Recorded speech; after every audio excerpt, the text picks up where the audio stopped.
Hey guys, it's Elaine, the Ninja Life Coach, and welcome to my channel today. Today, I'm talking with Nicole, and this is part 2 of her story. So sit back, grab yourselves a cup of coffee. We'll be right back. Okay, so if you haven't watched part 1 of Nicole's story, she told how her parents were both tragically killed when she was 23 years old, and it was a wonderfully uplifting story. But here is part 2, and there is more to that story, and Nicole is going to tell that today. So this has been a long time coming, and this is very hard for Nicole to do this. So I'm going to ask for you guys to just keep her in your prayers, because we're just believing God that this is going to be the first of many opportunities for her to share how God has brought her through so much. So Nichole, just start wherever you're comfortable. Well, I wanted to start by saying that, as with you, I didn't share this part of my story with you because I wanted the other story about the accident and how God brought me through it. You know, I wanted that to be the only thing that you knew when we sat down and spoke the first time. And then I Right, because I didn't know that. No. And so until after we made the video.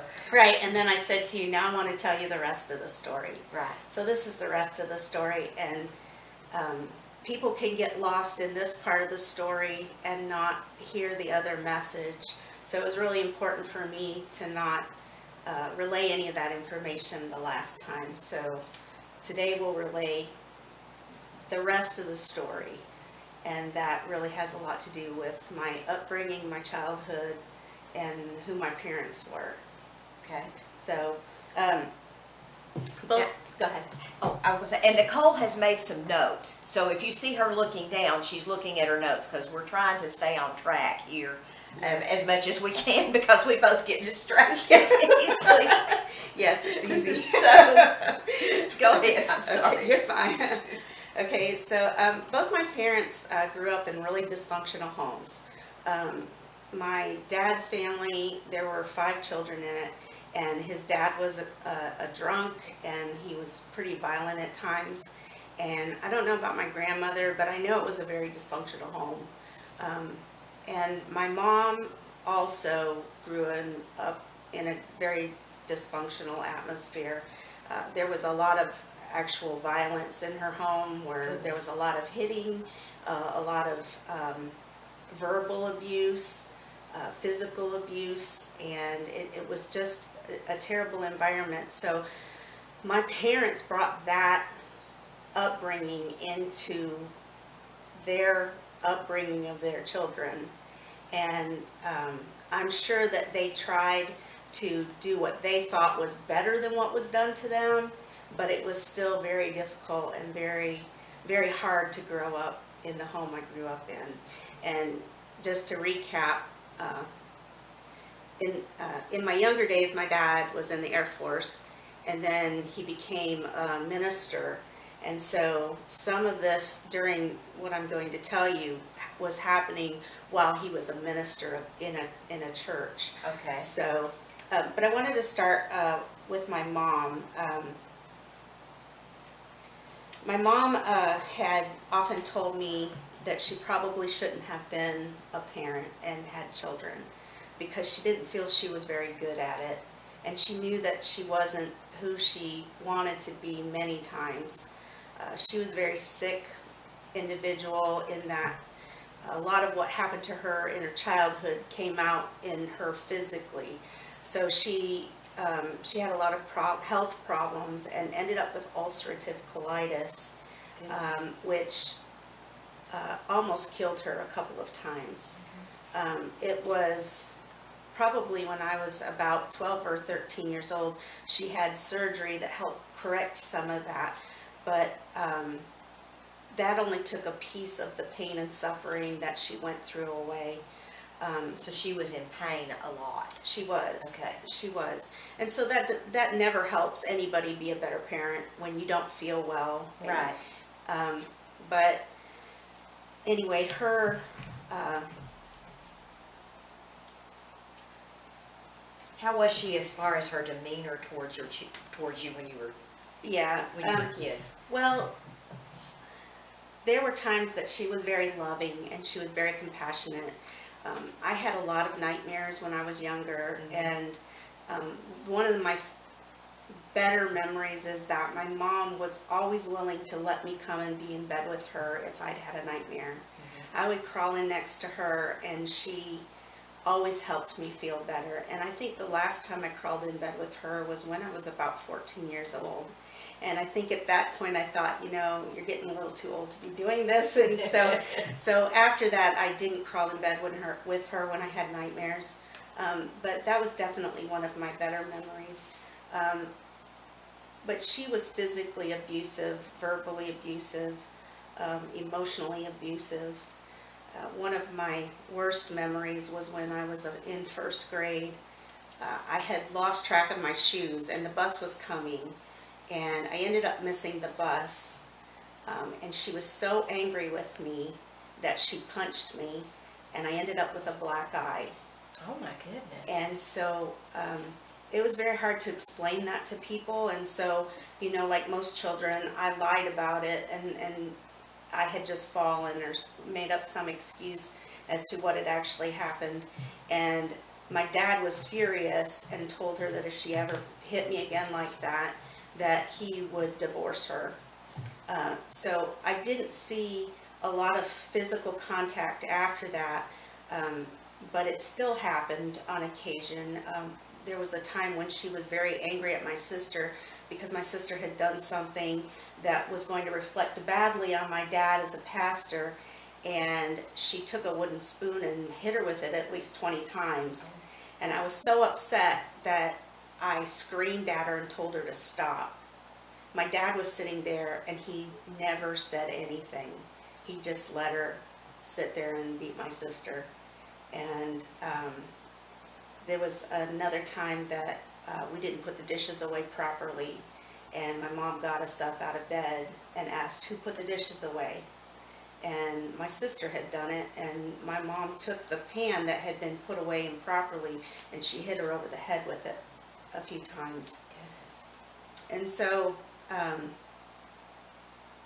finally, when I was about 14 years old, I was pretty much done with it, I was done taking it.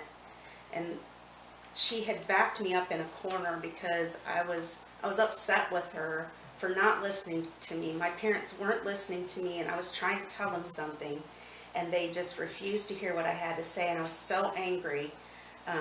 So I went upstairs, and my mom followed me upstairs, and I was in the bathroom, and it was a small, narrow bathroom, and she came into the bathroom and started yelling at me, and she kept coming towards me, and to the point where I couldn't back up anymore because I knew that I was probably going to get hit, and there was no place for me to go. And so, like a trapped animal,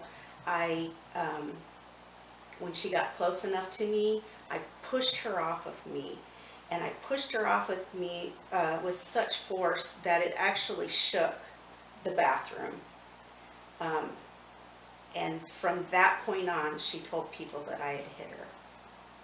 And so anytime that she would start getting angry with me and I would start standing my ground, she would come at me with, "Are you going to hit me? Go ahead. You're going to hit me, aren't you?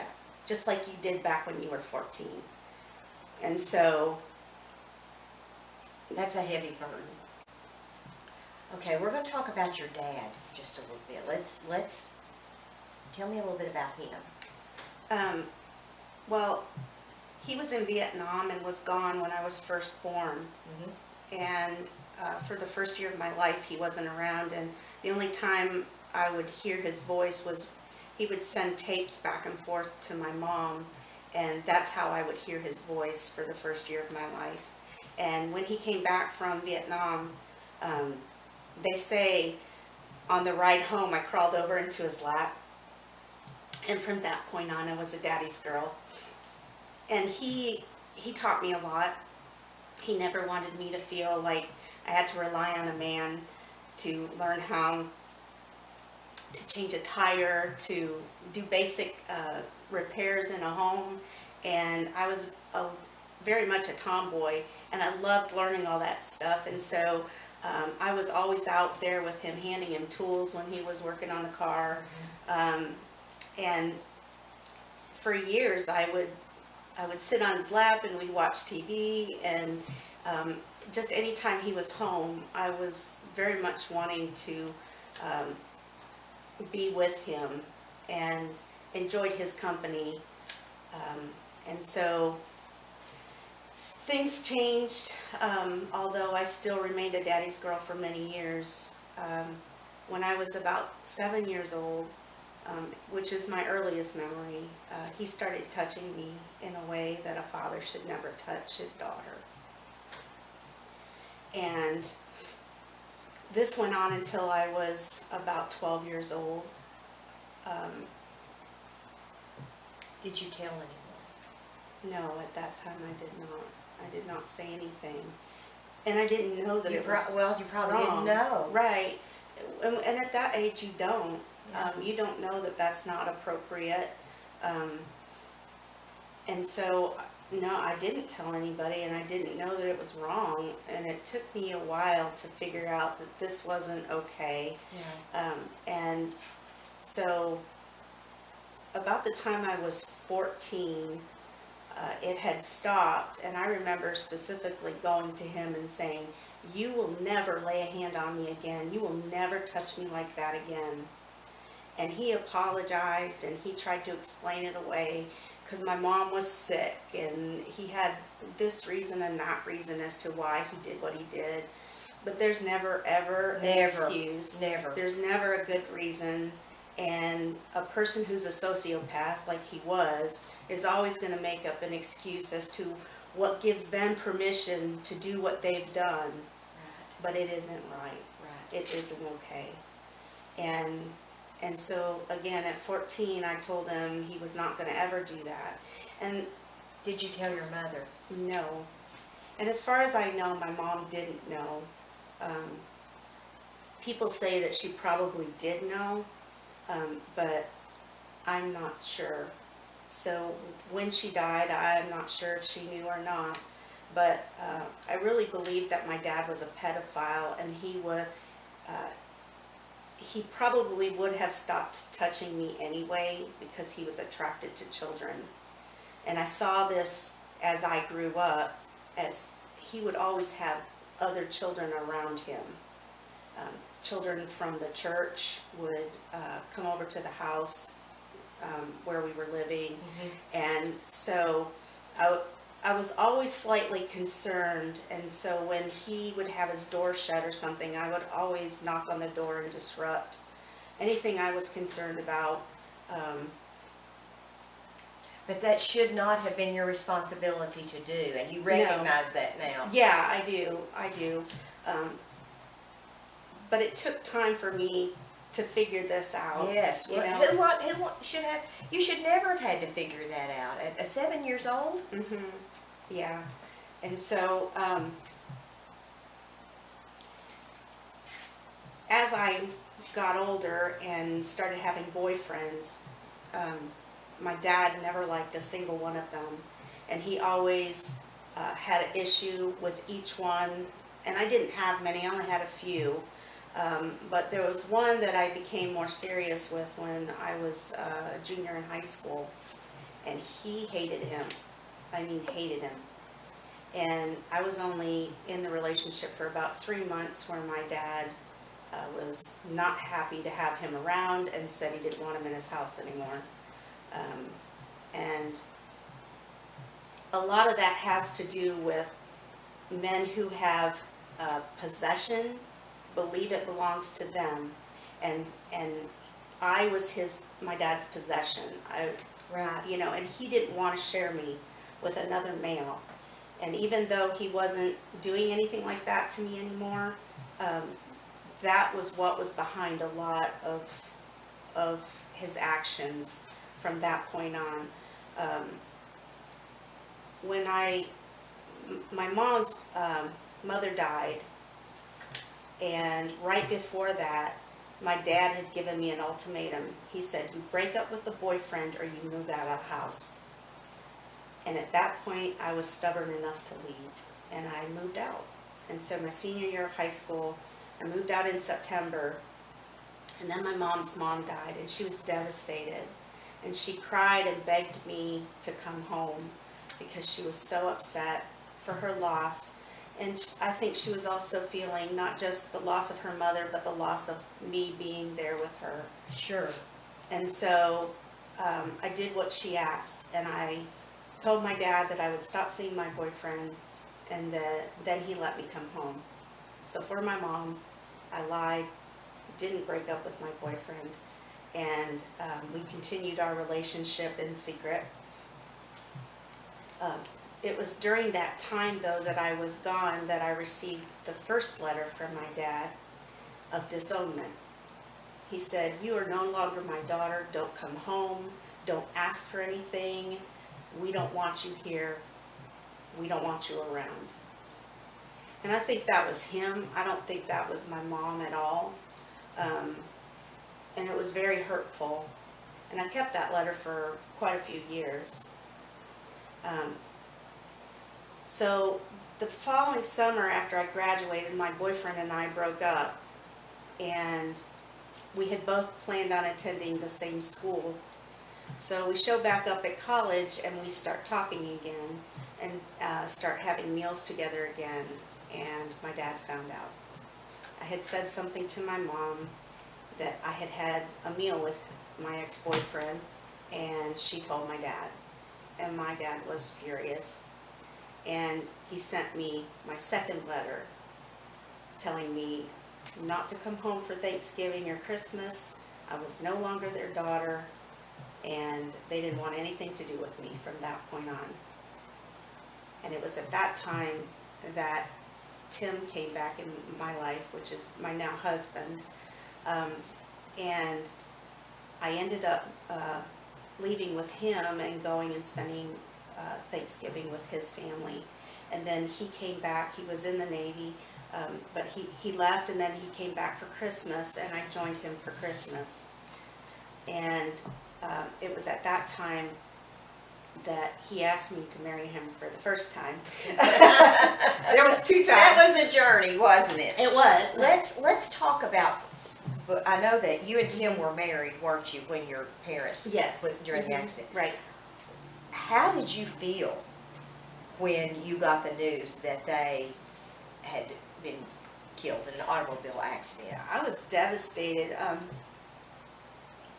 I probably said this the last time, but at the time, you know, I had grown up in a family that was just the 4 of us, and we weren't around a lot of other family, and so I was back on good terms with both my parents, and things were finally going well again. And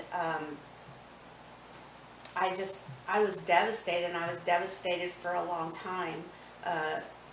And that seems odd, but again, I was still in good relationship with my parents, and I still loved them very much. And it was so good to finally be in a functional relationship, because there was so much dysfunction. Right. You know, in my home growing up, love was conditional.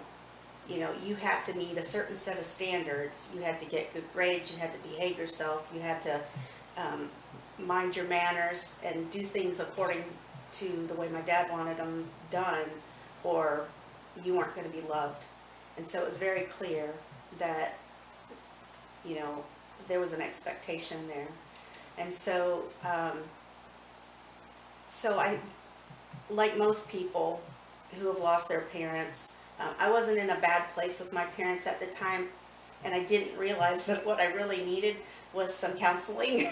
Yes. You know, Yes. that the things that had happened when I was growing up weren't okay. Right. And so that became your normal, because you Yeah. probably knew at some point, okay, not everybody does this, Right. but then your family did that. So Mhm. it's just really confusing when that happens, because you don't really know how to react that, because that's your normal. Right. And I think sometimes people have to get outside the environment, Uh-huh. and they have to see what the rest of the world is really like, and see how things are not being in that hostile environment, for them to find out that there can be joy, that there can be love, unconditional Absolutely, love. yes. And so as long as I was living in that environment, I didn't know anything different, and I didn't see it any other way. But it was after they died that I went to see a counselor, and I was there to talk about how lost I felt, as, you know, I was an orphan, you know, I had nobody.